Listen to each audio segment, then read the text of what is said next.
Hi everyone, this is Pastor Matt, and I really want to thank you for taking your time to watch this video. It's about our most important ministry, our nursery ministry. We now have 36 different volunteers from our church that are involved in this ministry, and wow, this really reflects Jesus' own heart. We know from Scripture that Jesus loved the children, and when the disciples saw the children coming to Jesus, they didn't want him to see them, and they thought that it was a waste of time. And Jesus said, No. You bring those children to me. And Jesus really elevated the value of the children. In fact, the book of Mark says, I love this, that he picked them up and he blessed them. He held them in his arms. Jesus definitely showed us the value of our children, and we all know that. So we want to care for our children the best that we can. And our director of our nursery ministry, Laura Adams, is going to be just sharing some insights and some expectations and some of the procedures of taking care of the kids. So I know that you'll want to watch this very carefully. Hi everyone. As Matt said, my name is Laura, and I just wanted to start off first by thanking each and every one of you for your willingness to help in our nursery ministry. It is a very exciting time, and I'm looking forward to seeing what happens in and through the ministry to the children of our church and also their families. I wanted to start off with the kind of a summary of our purpose for the nursery ministry. We're caring for the children. That's kind of what everybody sees and what we do on Sundays. But within that, we are also helping to support their families and ultimately helping to allow for growth in Christ as we're working with the families, with their kids, and just with our interactions with them on Sunday mornings and even beyond that.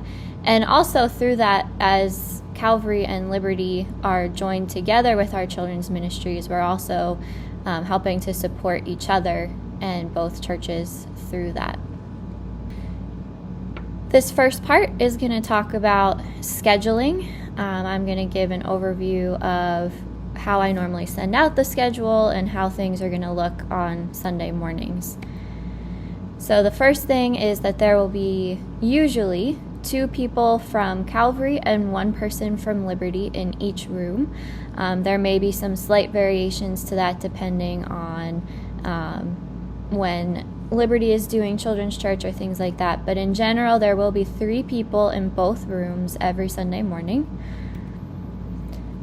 The way that I send out the schedule, I send it 3 months at a time so that you can mark it down on your own calendar, whether that's in your phone or on paper or wherever you keep track of what you're doing. That way you can plan ahead of time for when you're scheduled. If you have any conflicts with a day that you are scheduled, such as you know that you will definitely be away, or if you end up getting sick or something like that, there's a few options of things that you can do. You can see if there's somebody who would be able and willing to switch with you, whether you ask them at church or if you text them, call them, however you want to coordinate that. If you don't know who to switch with or you're having trouble finding somebody who to switch with, you can ask me. You can reach out again via text or email, and I will work with you to get something coordinated for that. I also send out the schedule for each month at the beginning of the month, just as a general reminder to everyone who is scheduled for that month.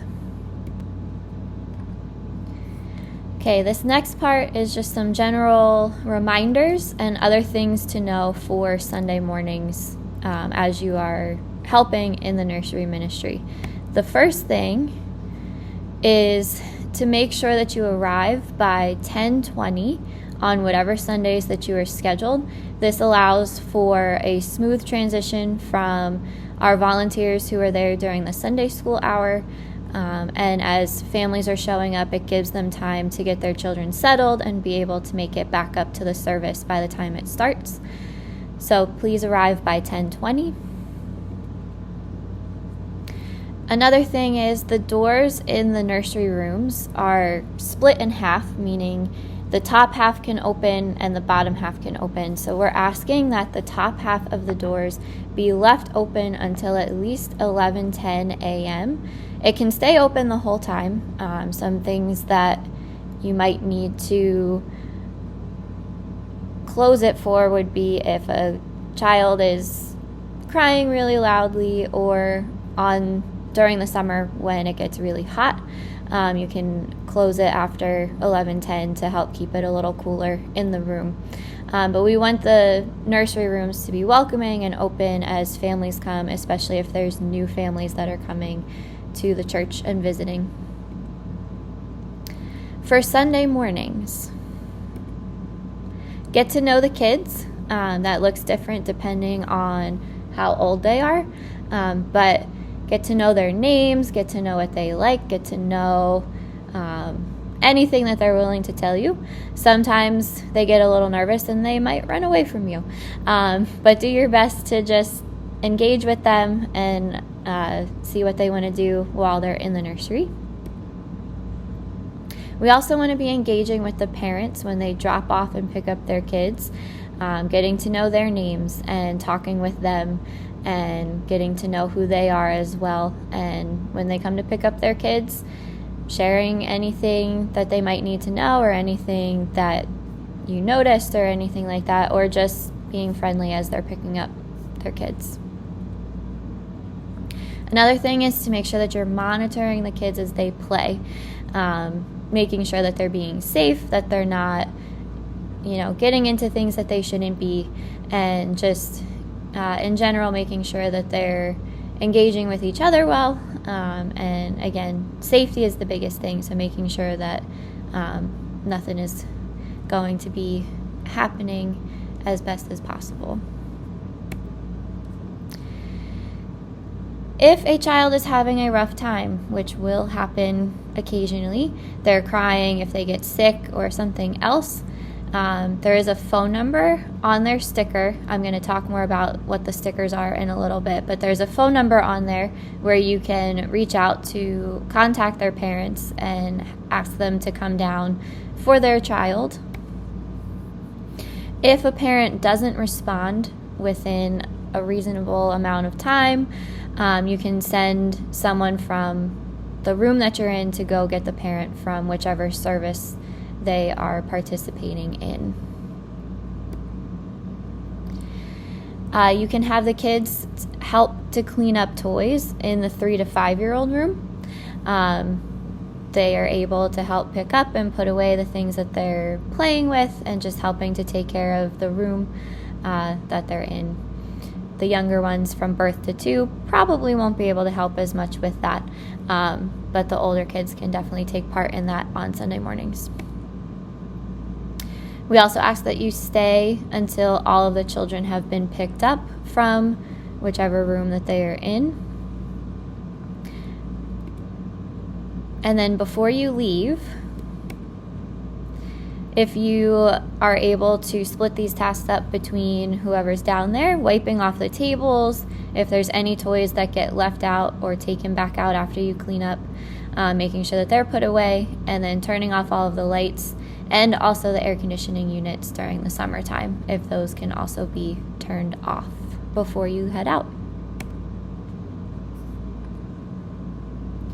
All right, so this next part talks about checking the kids in. This goes back to the stickers that I had mentioned earlier.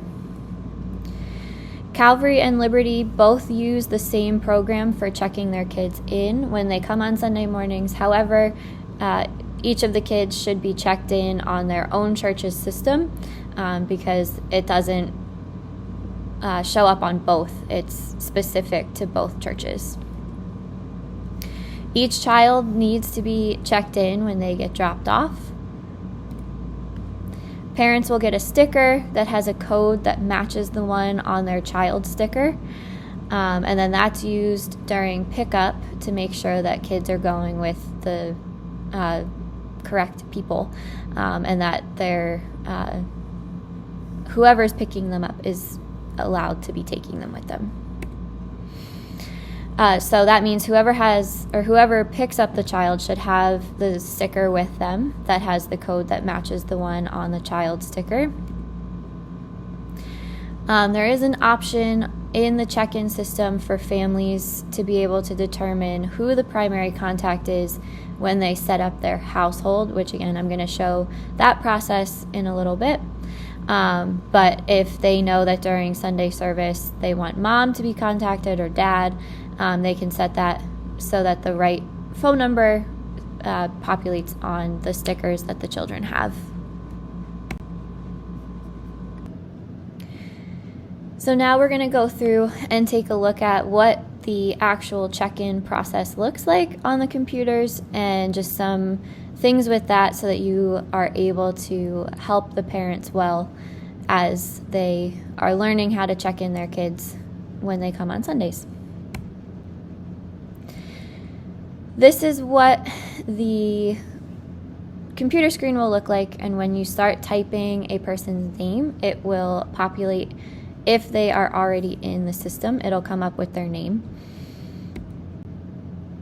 From there, when you click on the household, it'll list each individual person that is part of that household.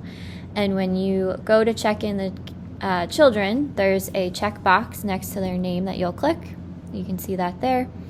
And then once you've clicked either just one kid's name or if they have multiple children, there's a box down at the bottom that says check in either one or however many people. So that's what you will click.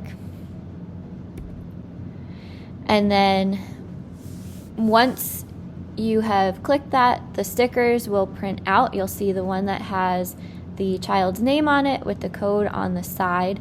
And then you can see the one that goes for the parents that has the code that matches the one on the child's sticker.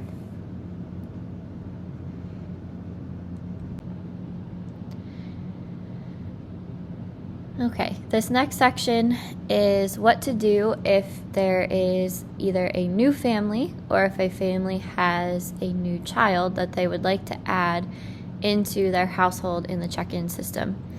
The first thing with this is to have the parents get the child into whichever nursery room that they would be in first, and then you can bring the parents back out to the computer station and help them get set up either as a new household or show them how to add the child to their existing household. This is what the screen will look like when you first get to the computer. You can start to type a name. If they're already an existing household, their name will pop up and you can click on where it says their household name, and that will take you to the screen where you are able to edit the household and then add a new person. So again, it'll come up like this if they're already in the check-in system.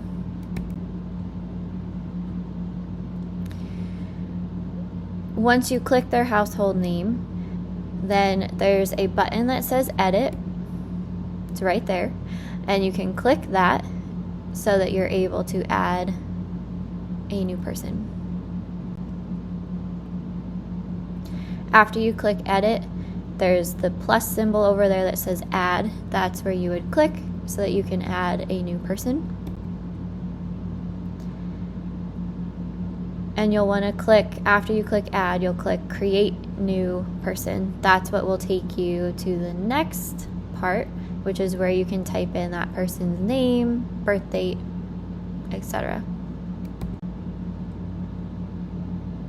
So this is what that screen looks like. There is a box where you can toggle back and forth between an adult and a child. So you want to make sure that that's set to the correct thing so that you're adding the person either as an adult or as a child. And again, for the children, we do want their birth dates put in there. That allows the computer to show which room they would be in. And then we also want to make sure that if there are any allergies or other medical concerns or other things that the parents want us to know about their children, they can type that on this screen as well. For the adults that are in the households, we do ask that they fill in their email address and their phone number. Okay, we do want to make sure that we have those things added in the computer. Okay, and the reasoning for that is if, again, like we mentioned before, there could be a time where we need to reach out to the parents during a Sunday service if their child needs something or is having a rough time. So having that phone number in there allows that to print on the sticker. Their email addresses are important for things if we needed to reach out to them about something that happened on a Sunday, if a child in the nursery had pink eye or something like that, where we would want to let the other families that were in there know that they can monitor their kids for that. But it's not going to be used for sending, anything super crazy, or, we won't really be using it unless absolutely necessary. So if parents have questions on that, you can tell them that it's just for use with nursery related things.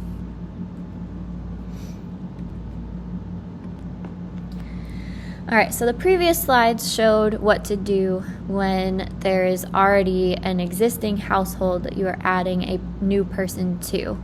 These next few slides are going to show the process of how to add somebody if they have never checked in before and they don't have an existing household. So you'll notice on this slide, there was a name typed in, nothing's popping up, there's nothing there. From there,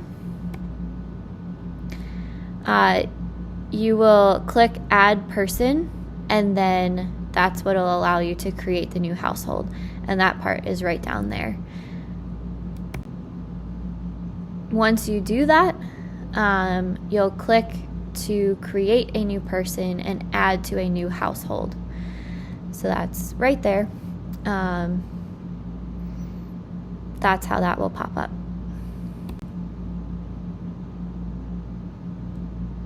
From there, it takes you pretty much to the same screen where you can edit the people in the household, and you can add as many people as you need to. If it's an entire family, if it's just one person, whoever like that. The most important thing, though, at the end of whichever process, whether it's an existing household or a new household, you want to make sure that you click Save Household, which is at the top right. If you do not do that, it will not save, and then you will have to start all over. So make sure that you do that. That'll allow it to get into our computer system so that you don't have to redo everything. Another important part of our nursery ministry and children's ministries in general at the church is keeping up to date with clearances and initially doing some training videos in addition to this one. So I'm going to show you in the next couple of slides where to find those links and training videos on our church website. This is what the home screen looks like of our church website. So what you will do from there, you will click or hover your mouse over Ministries and then click on the part that says Calvary Kids, which you can see there on the screen. From there, it'll take you to a page that looks like this, and you'll notice there's two different sections. The top one is for volunteers who have already been serving in the church, and when they need to renew clearances, they're right there at the top. Clearances are good for 5 years, so you don't have to do them until 5 years has passed from when you started serving in any of our kids' ministries. If you haven't served with any of our kids' ministries in the past, you'll notice there's the second part at the bottom. There is an application part that needs to be filled out. You'll see the same 2 links for the clearances. Okay, and then the clearances can either be emailed or you can print it out and bring it to the church so that we can have it on file here and know that you got those done. And then if you scroll down on that page, you'll notice that there's a section that has 3 training videos, child safety training videos that we ask all volunteers to watch. And then there's also a code of ethics and a liability waiver that also need to be filled out for anybody who is new. So those are things to make sure that you either get done for the first time if you have not helped out with kids ministries before, or checking in to make sure that your clearances are up to date if it's been a while since you've helped out. So the final piece here are just some final things to check on as you're getting ready to help out with the nursery ministry. The first thing would be to make sure that your clearances either get done or are up to date. If you need help checking on that, you can let me know, or you can reach out to the office at the church and they can let you know that as well. If you're a new volunteer, making sure that you get those training videos and those few other links that are on the church website done, and letting us know that you did those. And then the last part, I do ask for everyone's email and phone number. That's what I use to communicate about scheduling and anything else that needs to be communicated for the nursery ministry. So if I do not have your email or phone number, there is a QR code right there. So if you could scan that and fill out the form there to send the email and phone number to me, that would be great. If for some reason you don't have the ability to use the QR code, you can always give me your email and phone number in another way, either written down, or you can find me on a Sunday and I can get it from you then. I appreciate, again, all of you being willing to help with our nursery ministry, and thank you for watching this video.